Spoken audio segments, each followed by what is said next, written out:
Hey there! I don't know you and you definitely don't know me, but if you click this video, it's probably because you watch American Horror Story Apocalypse and you either hated it or loved it. But I actually really love this season, and I'm very surprised by the divide that was in between the fan bases, between either we loved it or we hated it, or we were just like really confused, and there were so many plot holes apparently, and so many unanswered questions that were rushed or perhaps not answered quickly enough, and it just left things unanswered and unfulfilled. Now, this entire season was filled with gruesome scenes, tension, and lots of sass. Lots and lots of sass. And while the season started off very strong, the first 3 episodes, in my opinion, first 4 episodes, actually first maybe 7 episodes, were very strong and leading. It's at some point in the middle of the season sort of took a turn, and it felt very much different than the first 3 episodes or the first 4 episodes that were previously released. Some fans felt that there were things that were not expressed properly or just left unanswered, and it would just, after the first 3 episodes, there was so much that was just left behind after doing a time jump, because there was a time jump between the apocalypse in the past and the future and the past and all that mumbo jumbo. There was a lot of just questioning of like, what was the point of showing us these characters if they're not going to show up again, because majority of them did not show up again.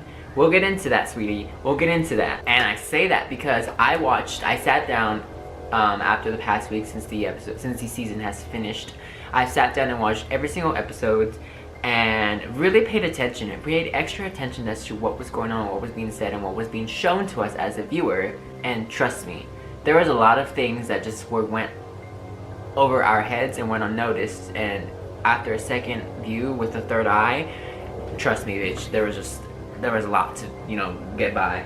And I took notes, bitch. I took notes of every single fucking episode that just passed by. This is like, the first page is like just general questions and, concerns, and then episode 1, tension, and then just one by one, just like finale here. And you will see that some pages have double-sided, all like neatly printed, and then some episodes are, slow and just took one page and just, sloppy handwriting, we'll just let you, yeah. But, I try to make sense of all the questions and concerns and plot holes, and see whether or not, this season lived up to what was being told, or if everything was just good, if almost everything that we needed answered was answered. Basically, what my point is of this video is to tell you whether or not the season is worth not watching. There are going to be spoilers though, so if you don't mind spoilers, continue watching. If you do mind spoilers, don't watch anymore, because there are going to be spoilers. Again, spoilers. So we initially start off with the huge ass questions after the first 15-20 minutes of the first episode, after the apocalypse has happened, after, Coco and everyone else, Coco and friends, I was gonna say, Coco and friends fly off to the outpost, or where they're going to be safe. And so does Emily, and Emily and Timothy are put into underground or something, and then they get shipped off to the outpost. But the first question we really get is, where the hell are we? What is going on? Why is the apocalypse happening? What was the cause of it? Where the hell are we? It's, again, just tension. But there's so many questions, and there was just so many questions, and I have some of them just here, just waiting to be read out loud, because some of them, they were just questions. There's questions right from the get-go of what was, of the episode, of the season.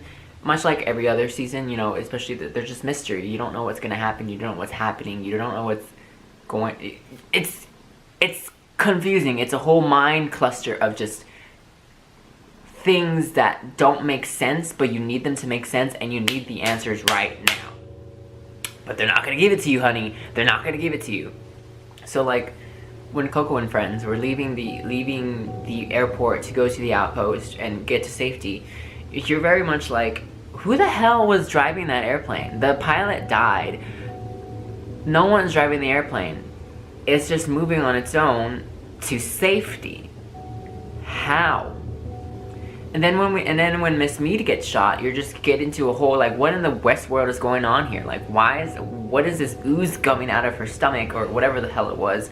And electricity? What's going on? Like, I don't... And then as the first few episodes of the season go on, people, you know, the annoying people who just cannot be patient and understand a new story and understand new characters or potential new characters and just deal with what's been given to you because it's a new story. Honestly, it's a new story being told, and even if it's a crossover between Murder House and Coven, it's a new story, sweetie. So don't be angry that there aren't no witches in the first 3 episodes or the first few episodes because you're expecting witches and Murder House. It's Apocalypse, not Coven and Murder House. It's just a crossover season that's eventually going to happen, but it's a new story. Don't forget that. It is a crossover, but it's a new story.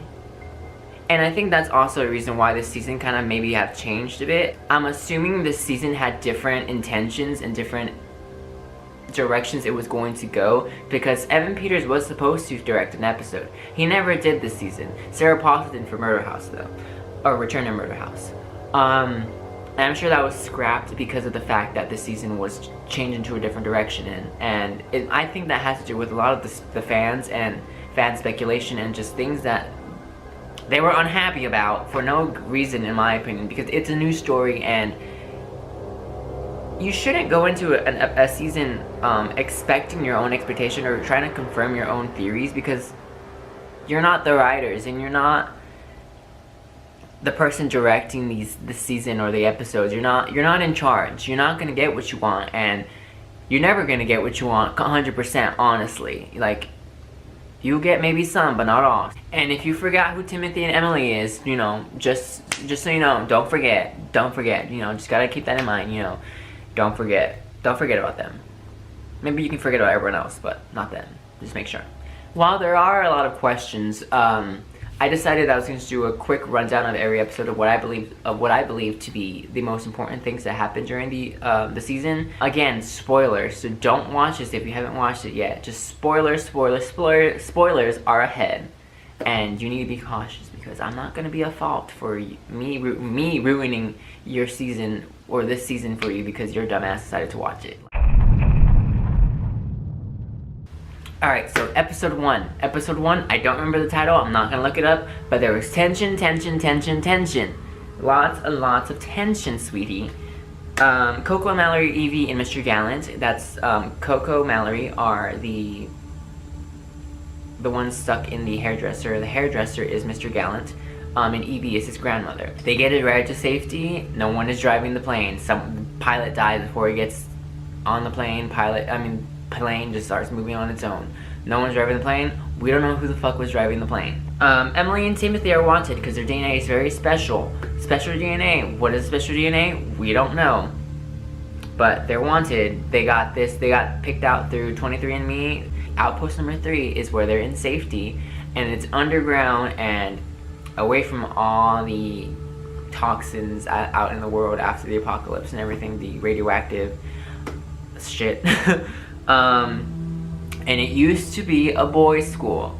Miss Venable, who we meet in this episode, who's pure evil, by the way, or not pure evil, but pretty evil, she reveals to us that this used to be a boys' school.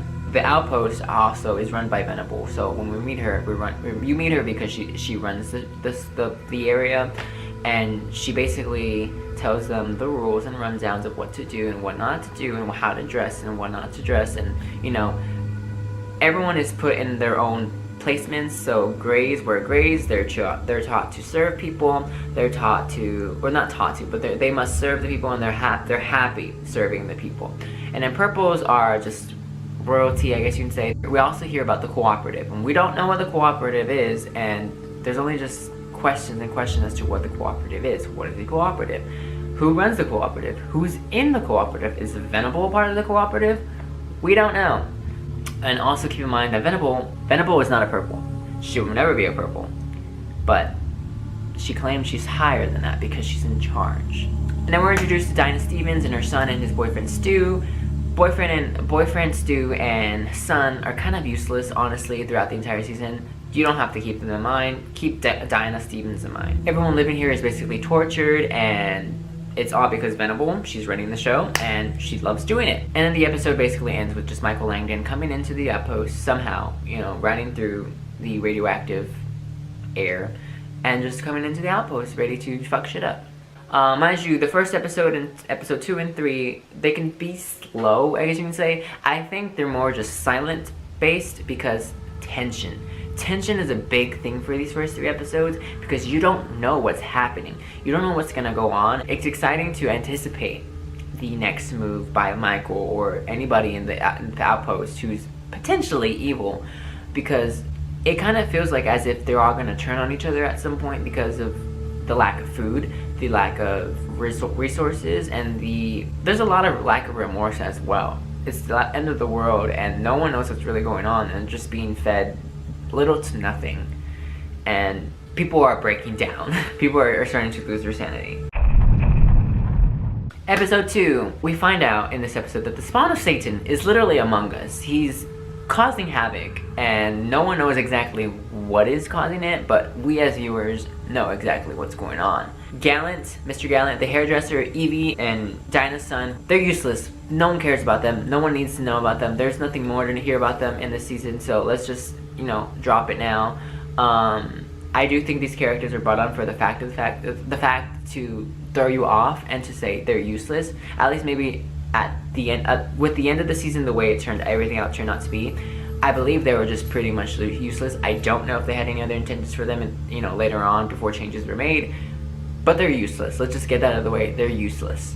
Also, it is the apocalypse. Remember, the apocalypse happened months ago. Time has been jumping since the apocalypse forward, and everything's basically dead. The apocalypse basically killed off most things, and there's not much to do outside. Everything's dead. Apocalypse.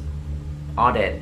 Except for some remaining survivors and some monsters that we don't know about. There's so much tension in this episode. Michael Langdon is a fucking sexy motherfucker, and he's turning everyone against each other, one by one.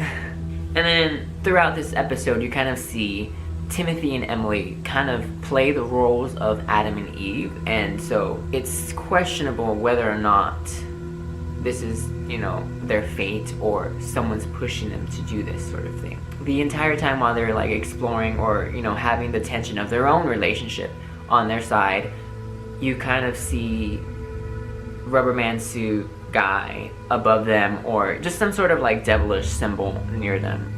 And then they find out that Venable is making her own rules and they're not having it, and so they just defy the rules because they're making their own rules. And then Timothy ends up shooting Mead after, you know, getting ready to get punished, and then we find out Mead is a robot or some sorts, and end the episode. Episode 3, Michael Langdon is basically there to get everyone out of the outpost because it's gonna be run down or taken over by random people or just attacked, and they're all gonna basically eventually die, so he says. So it's either you be interviewed and get passed through to him because the sanctuary is the best place to be at, wherever that is, if it ever exists. We don't know. But his goal basically is to take everyone as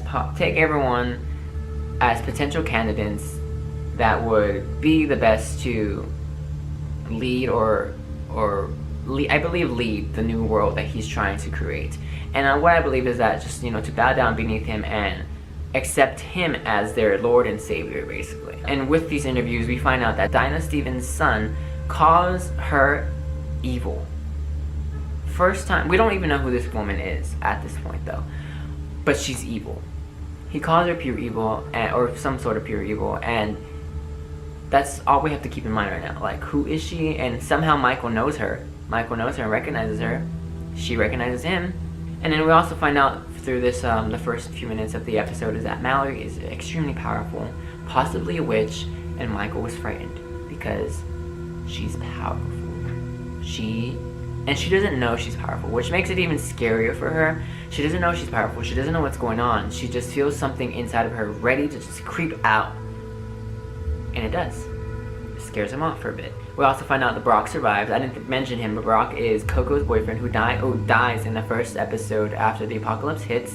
He survives, and he's looking for the outpost as to where Coco's at. There's a carriage of apples that passes by with no one driving the carriage. and they take it in, Mead and Venable, and then Mead decides to basically just come up with a plan to poison the apples and kill everyone that's in the outpost, because they're trying to get to the sanctuary and they want to get rid of Michael first because they don't trust Michael.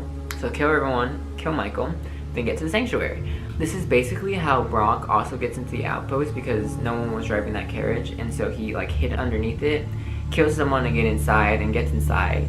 Everyone basically dies at the party they had for the apples. They say that the apples are a tree, and obviously they're not. They're poisoned. And Coco doesn't make it in time. Either she leaves or something before the bobbing of apples because of Brock in a costume, and then Brock ends up killing her, and then Brock disappears. And then everyone else dies anyway because of the apples. And after the deed is done, Venable and Mead now go into Michael's room to finish off everything they need to do after killing everyone else, and just kill off Michael so they can get to the sanctuary.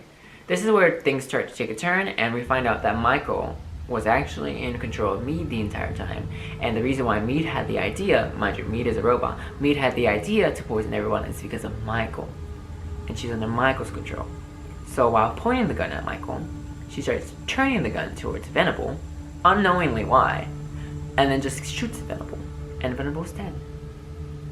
Rip Venable. We end up finding out that Mead is actually someone very, very important to Michael, and we all speculate that it could be Constance Langdon, but why wouldn't she look like Constance Langdon? It's weird. And then finally, after everyone's been waiting for this for so long, witches are back. I was waiting for witches too, but I wasn't gonna complain about witches the entire fucking time if I didn't see any witches. I was just happy that I was really enjoying these new episodes, and then finally that after everyone's dead, witches come in. Witches come in. There's Madison, Myrtle, and Cordelia, who come in and revive Coco, Mallory, and Dinah. Don't know why, but they do. Episode 4. Episode 4, we find out that Mead is actually in control, not in control, but like taking care of Michael as a youngster or whatever, and he's a Satanist. This is the backstory, so it's not Constance Langdon at all. It's actually Mead as Mead, whoever Mead is. And then we go back and find out that Coco and Mallory actually have identity spells. Dinah does not have an identity spell. Keep that in mind. Only Coco and Mallory have an identity spell. They somehow, for whatever reason, also revived Dinah. We assume she's a witch. Don't know what witch or what she is or who she is really, besides the fact that she's evil and she knows Michael. But we do also find out that Dinah herself said that she straddled the fence in order to survive the apocalypse. In order to survive and keep alive, she straddled the fence somehow to get where she was.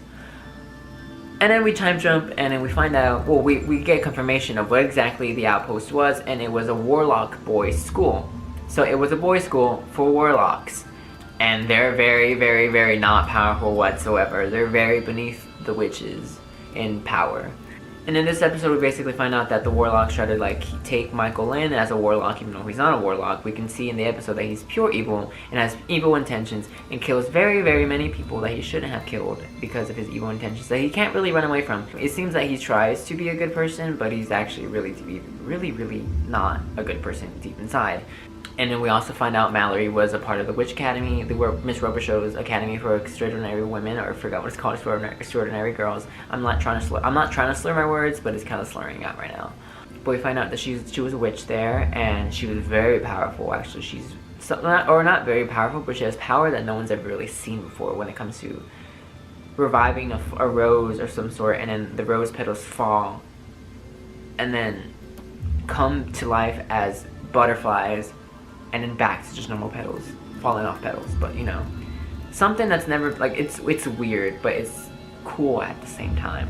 And John Henry is a warlock we meet in this episode, and he's the only one that really questions Michael's powers as evil and doesn't really want to participate in allowing this man to be a potential alpha, which the alpha doesn't exist, honestly. It does not exist. And then we find out that the witches don't really take the warlocks seriously because of their weak status and power, and the warlocks aren't very keen to that either. They wish they were above the witches. I believe this takes place 3 years before the apocalypse, and Myrtle is alive, somehow. We don't know how she's alive. We also find out that Cordelia also tried to revive Queenie, but failed in the midst of doing so because she just couldn't. Basically, the warlocks call the witches over to them so they can get Michael to do the 7 wonders, perform the 7 wonders under them. And if he were to perform the 7 wonders and actually win, he would be the next alpha in charge, and it'd be a prophecy that's never been fulfilled before. And men. Cordelia refuses and gives her story as to why.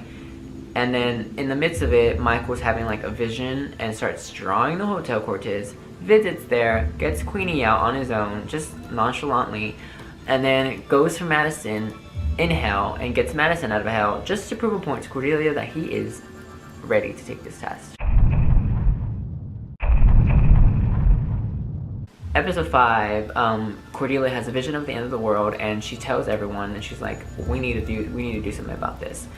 And then she allows Michael to take the 7 wonders for some reason. Don't know why. I don't know if she believes him to be the Antichrist or believes him to be the evil one in her vision or whatever the fuck. Antichrist has not even been brought up actually in the season yet. But we as viewers know from season 1 that he's basically the Antichrist. They decide that Michael will take the 7 wonders and more than likely will pass. Later on as the episode goes by, we find out who Coco is, and Coco is a very, very useless weak, and I say this because she is, no offense, but she's a very useless weak witch whose only power at the time was to just detect gluten in other items of food, and her dad was rich.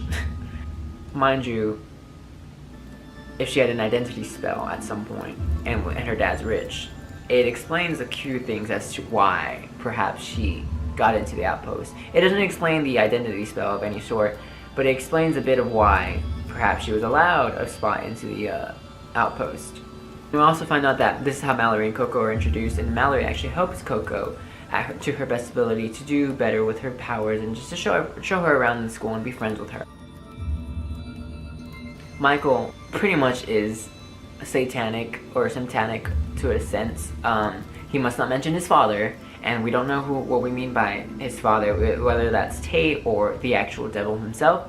He must not mention them due to Mead's instruction, and he passes the 7 wonders and even brings back Misty Day due to Cordelia's request that at the very last test he must do, which I forget the power of the 7 wonders, what it is, but it's the one that you have to go to hell, or go to your own hell and then get out of your own hell. Instead of going to his own hell, which I'm pretty sure wouldn't exist, or maybe would exist, or would be something beautiful for him because he's the Antichrist. He has to go to hell and get Misty Day out of her own hell and save her. Which he does. It seems at first that he failed, but he actually does get her out, and Misty can tell that he's evil. I mean, she's grateful that she's saved, but after she's out, she can just smell that he's evil, and is kind of really, really scared. After this is all going on, Stevie Nicks performs. It's not that important. Madison gets led away by Cordelia, and Cordelia tells her that she has a task for her, and she must go to this house and find out any information about Michael Langdon. Find out if he's good or not. And Chablis, who's also a warlock, overhears, and he's like, well, I'm coming along too. I have my own suspicions, but who knows? And I don't trust you guys, so I'm going along too. And he goes along with Madison. So episode 6, Return to Murder House, is when we finally get back to season 1. Mind you, I don't know how else you would expect us to get back to season 1, because Murder House, everything that happened in Murder House kind of is going to take place in Murder House. So if you want these other season 1 episodes to show up in this series, they're going to need to do a lot of traveling to this house. And there's just no way that's going to happen, like, back and forth. It'd be useless. It'd be pretty stupid. So this is why fan speculation and everything, expectations of like, oh my god, I want to see Tate and like Violent fuck each other on the fucking bed, like all this bullshit ass bullshit. It's dumb. There's no way it was gonna work the way you want it to work, and the way it worked for this series is probably the best way it was gonna work, because they had to return to the house at some point, and they were not gonna stay at the house forever, sweetie. There's no way. There's just like, why would they stay at the house? So we return to Murder House. Original characters have made a comeback, and they have some tension within the house, within their own selves.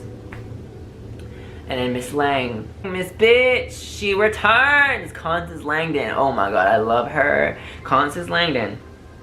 She has died in the house. She's died in the house. Don't know why, but she will tell us later. There's a lot of backstory and extra stuff that just happens in the episode. Some of them that are just not that important, and as the season goes on, it's just not important whatsoever.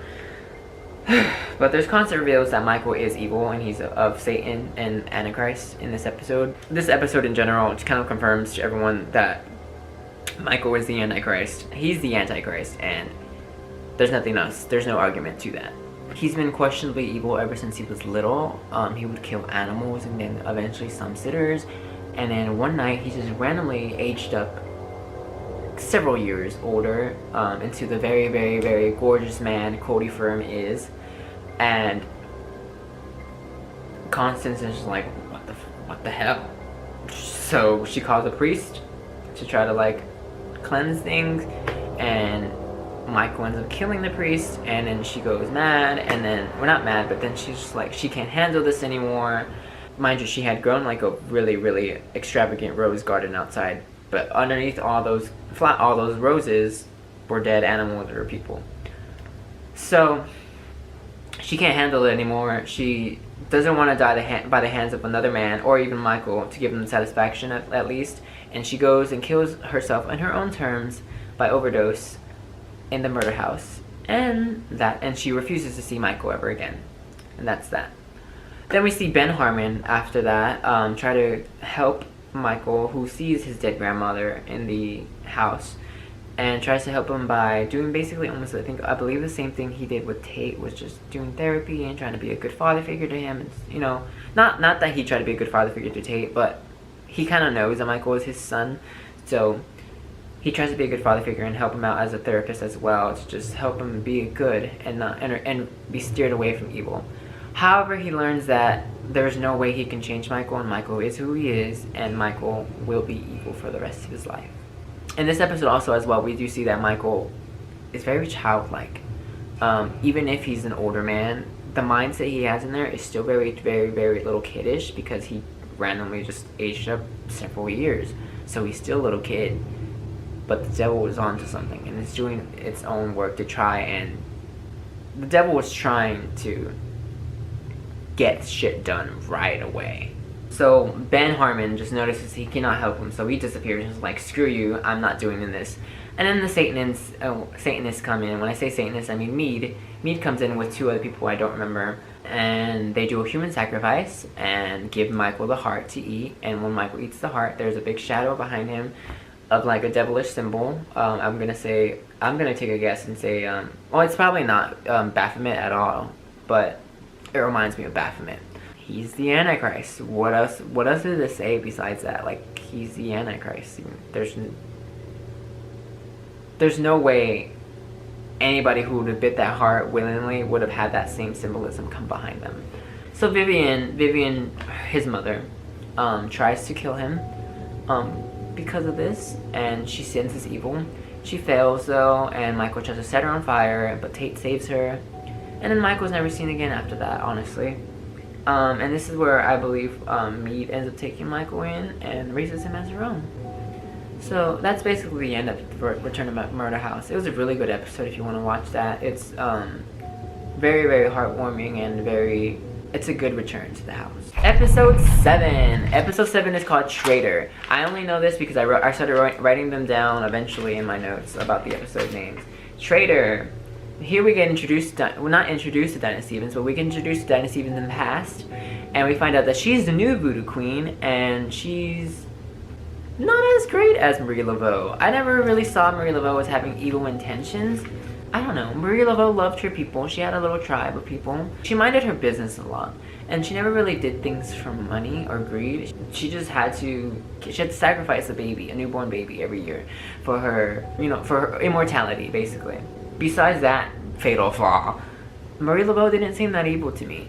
However, given everything we know about Dinah Stevens by now, and everything we see in the first few minutes of episode 7 of Traitor, Dinah kind of does her own thing, and she does it for money and greed, and if someone that wants something out of her, they have to pay up, or give her some sort of like repayment back, she's not gonna just do things for a favor. But the reason why we meet her anyway is because Cordelia wanted to call it Papa Legba, in order to get help, and the choice Papa Legba gave Cordelia, she refused to take, so there was no deal.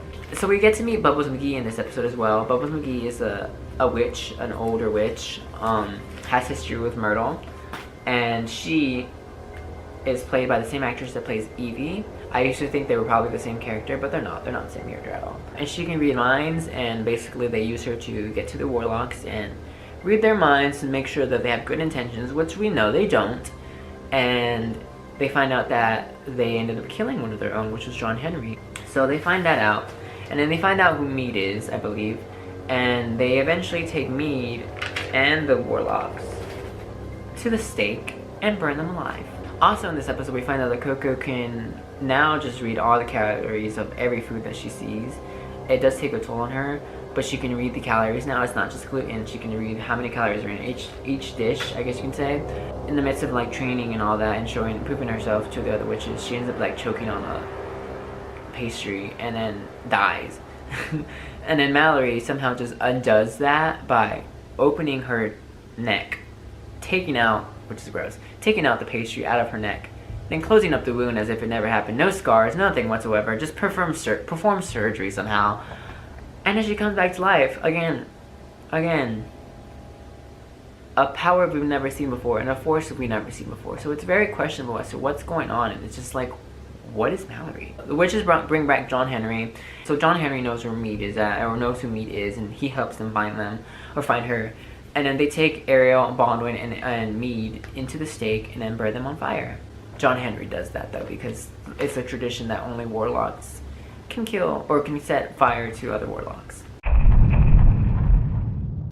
Episode 8 is a slow-ass episode. Let me tell you right now, the last episode 9 and 8 are kind of slow and they're really useless. And episode 8 is the most useless episode of this entire season. So if you want to skip that episode, I don't advise it, but I wouldn't hold it against you. Michael ended up seeing the three dead in the stake, Mead, Ariel, and Baldwin, and he's like, I'm gonna bring her back, talking about Mead, and Cordelia's like, you can't. I put a spell on her, and you can't find her, and only I can break that spell. He goes mad, and he's like, I'm gonna kill every one of you fucking witches, and that's his goal. Basically, this episode is very, very slow, and we just see Michael go into a forest, have a vision of some sorts. The vision doesn't really tell us much, but he has a vision. Then he starts leading his way into some random place in LA, I'm assuming. Then ends up at a basement, somehow leads himself to a basement where it's a Satanist church, and meets some Satanists. This episode, honestly, is just full of comedy. I don't mind comedy at all, but given the circumstances of the season, I don't think they should have just made this entire this episode like full-on comedy and just slow the way they did.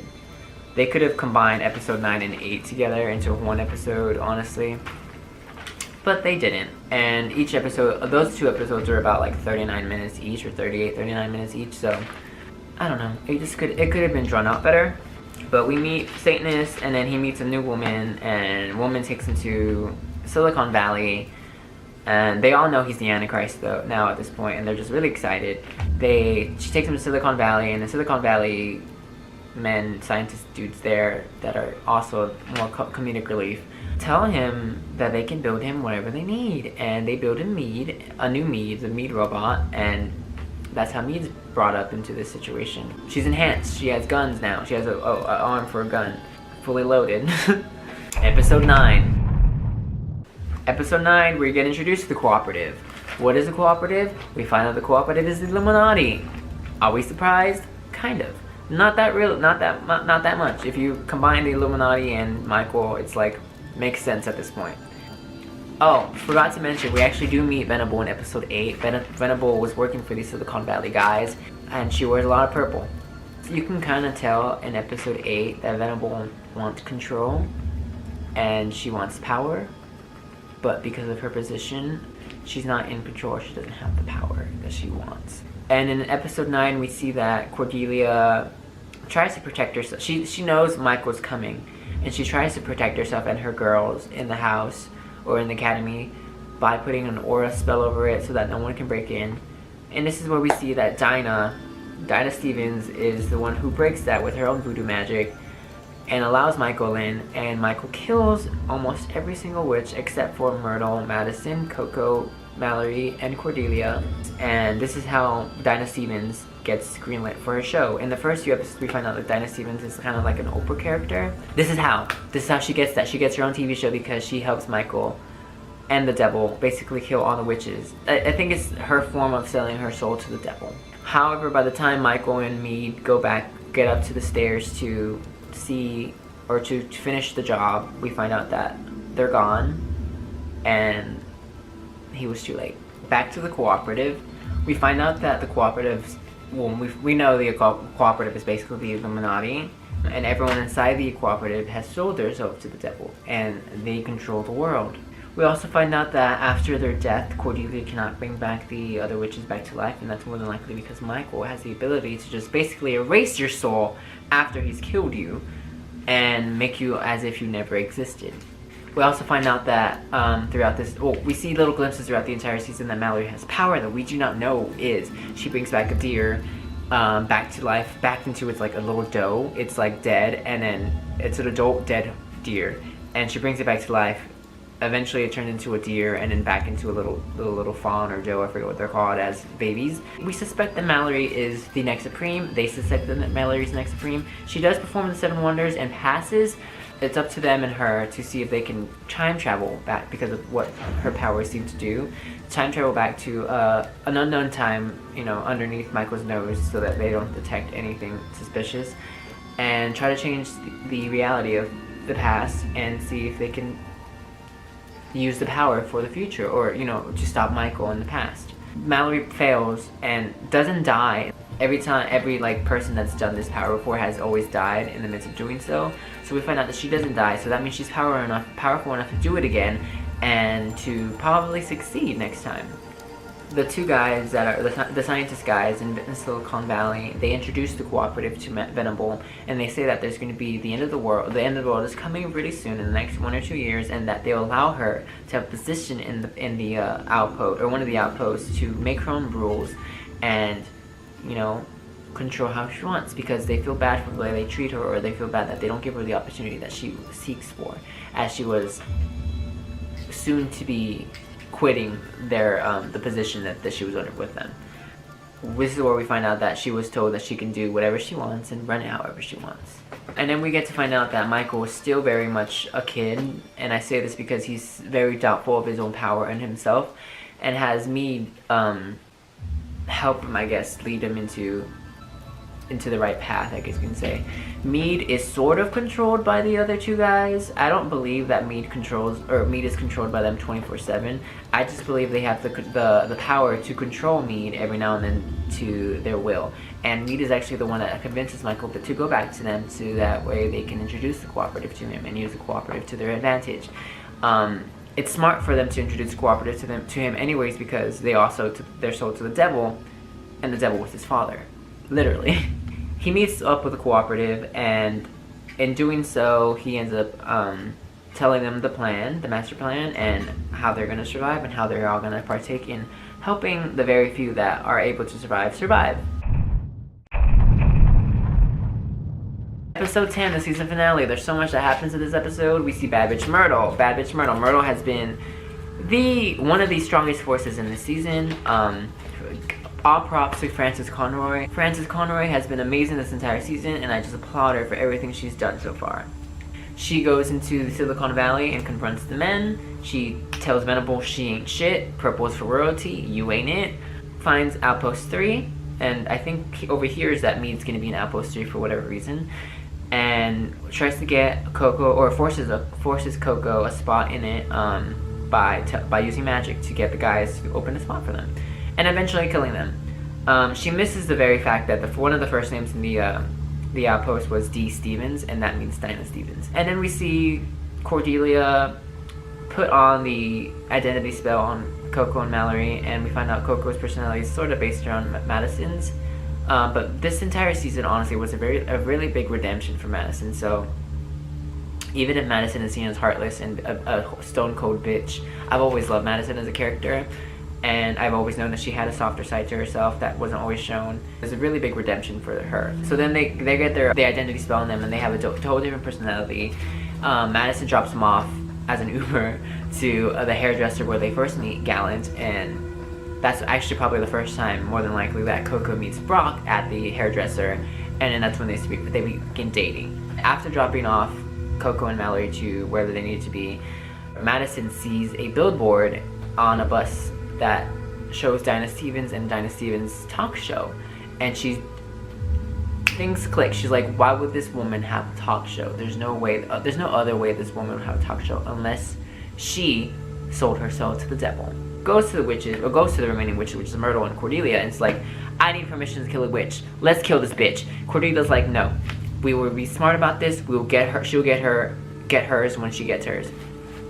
And then we find out how she gets hers, and we time jump all the way back to the present, which is the apocalypse. The apocalypse at this present time is actually the future. No offense to anybody who believes it's the present, it's the future. Madison, Myrtle, and Cordelia, I don't think necessarily died. Maybe they did die, but I'm pretty sure they buried themselves underneath a whole lot of Louisiana mud, enough to survive at least, and be resurrected at some point, and come back to life, and then bring back their fallen sisters. We get brought back into episode 3, the very end of episode 3, beginning of episode 4, and Dinah Stevens tells her, you know, if you resurrected me, you should know better about my character. I'm gonna choose who wins, and she goes towards Michael because she believes Michael's gonna win. And this is why we find out why Dinah Stevens was brought back to life, is because Cordelia brought back Marie Laveau in order to switch places for the Voodoo Queens. One Voodoo Queen was terrible at torturing, and Papa Legba was not really fond of that, so they made the deal to switch with Dinah Stevens, who is very evil and would not per se love torturing, but would be a better torturer than Marie Laveau. Immediately, Marie Laveau pops in to be like, this ain't you, sis, you ain't her, and slices the bitch's throat, and it's over for Dinah Stevens. And I just wanted Dinah Stevens to die because I never liked her fucking character. I was here for it. In a snap of a finger, Cordelia just destroys Mead. Mead blows up, and that throws Michael off. He goes mad, and in the midst of his emotions, Madison is able to grab the gun of Mead that was on her, attached to her body, and shoots and just like Scarfaces the absolute hell out of Michael and kills him momentarily. He is very powerful. They can more than likely just come back to life, so they have to work really fast. So they do.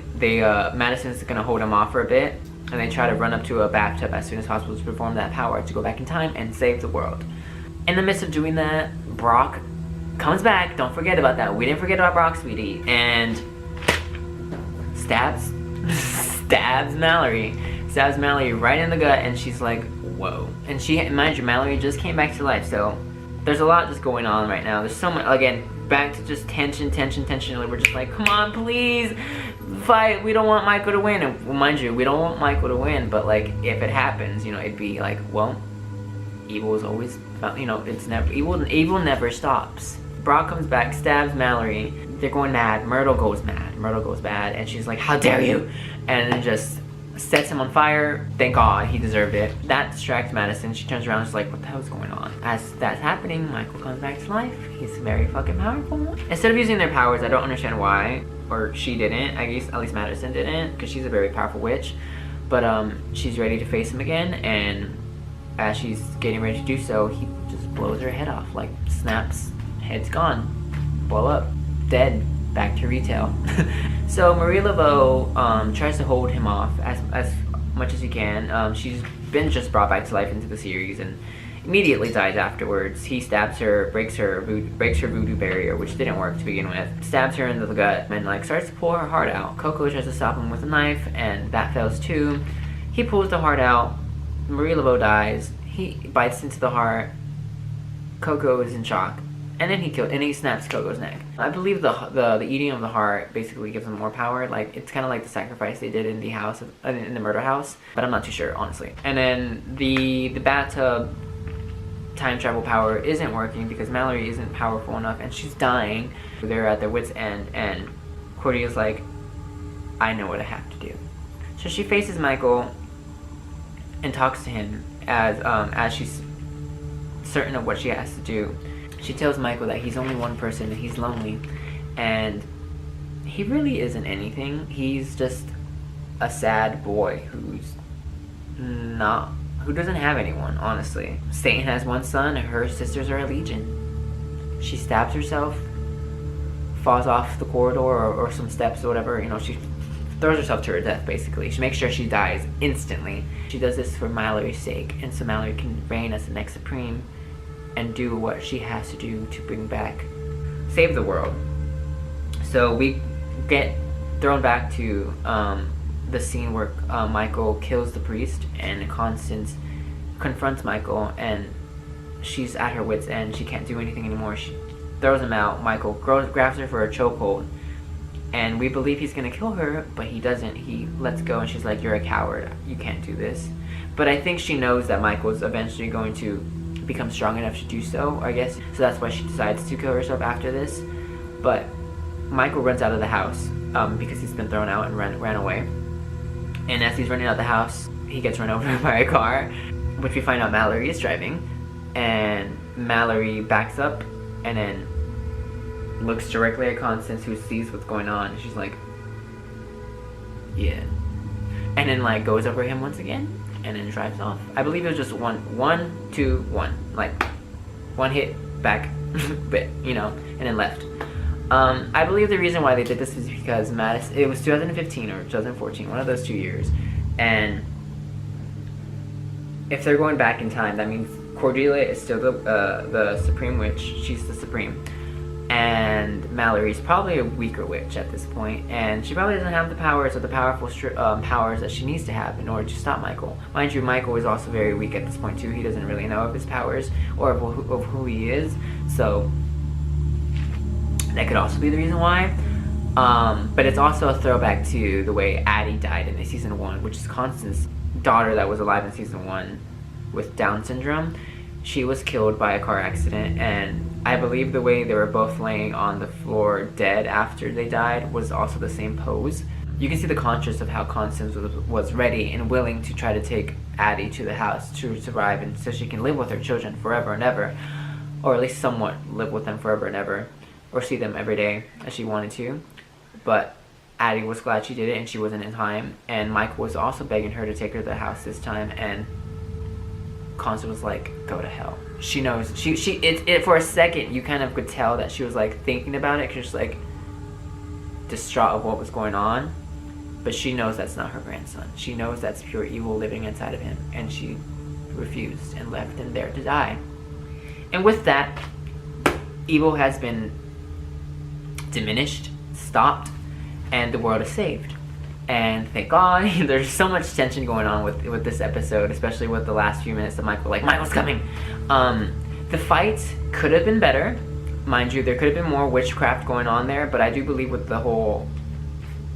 everything that was going on, the circumstances of the entire thing, it was probably best that they didn't use magic or try to use magic to stop Michael, because Michael could have just reversed his own magic or reversed it on that. So they had to be smart and play it smart, because Michael was very, very powerful, and as much as we haven't seen or really known, Michael was powerful.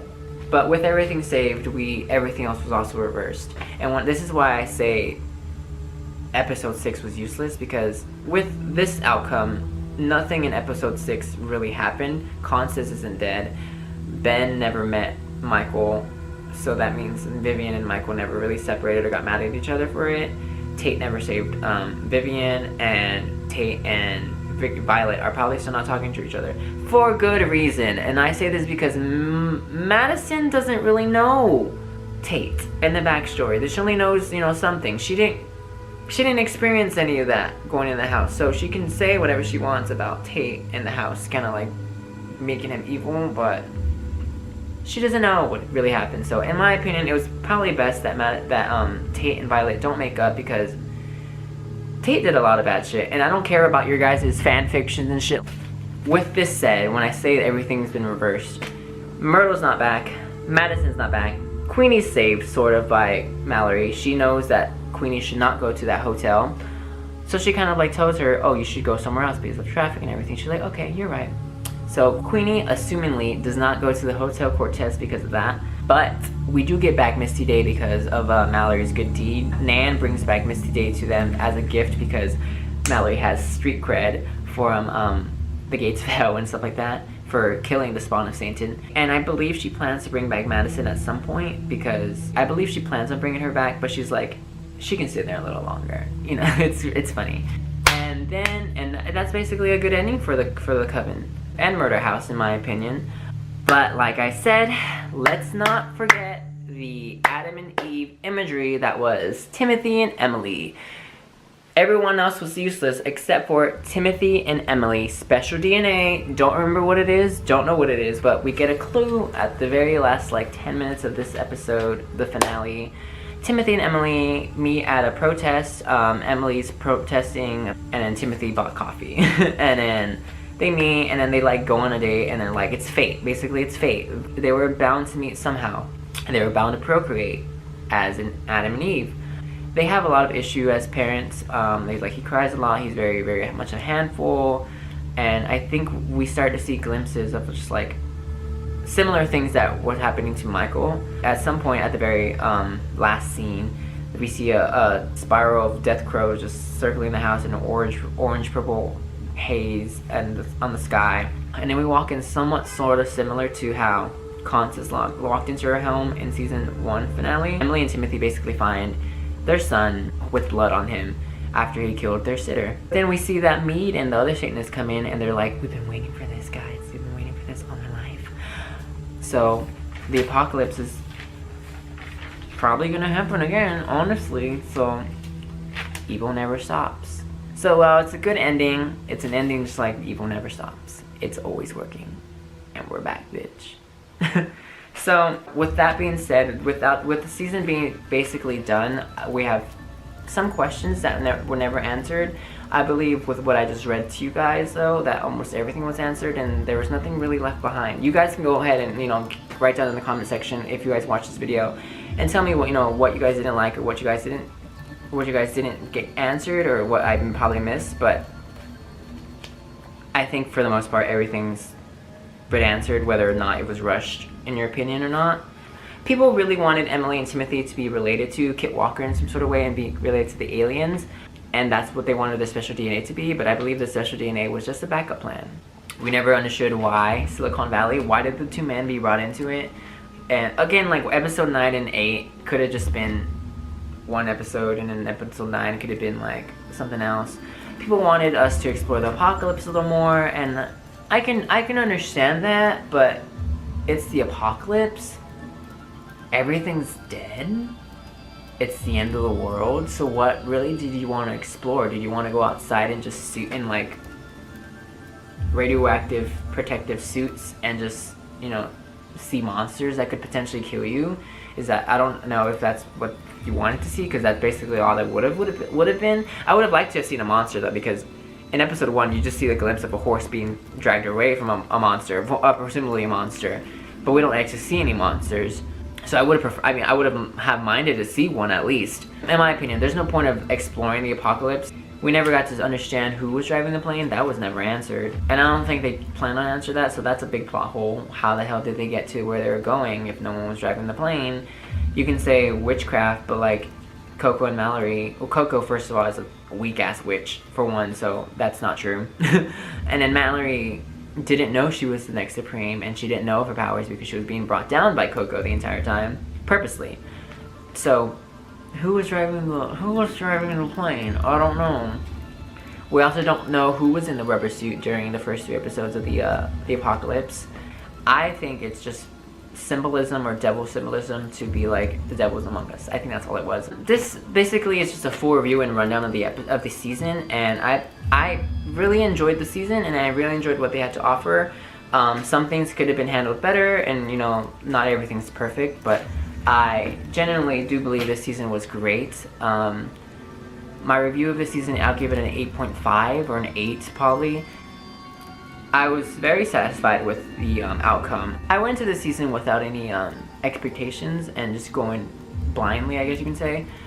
And I'm pretty happy with that. I'm pretty happy with the results. Some things could have been handled differently, like I said. I do really believe that there was a lot of fan speculation and a lot of fan just theories that were really driving this season forward and probably caused a lot of your heartbreak. Which isn't the writer's fault in my opinion. It's kind of your own fault, so don't do that.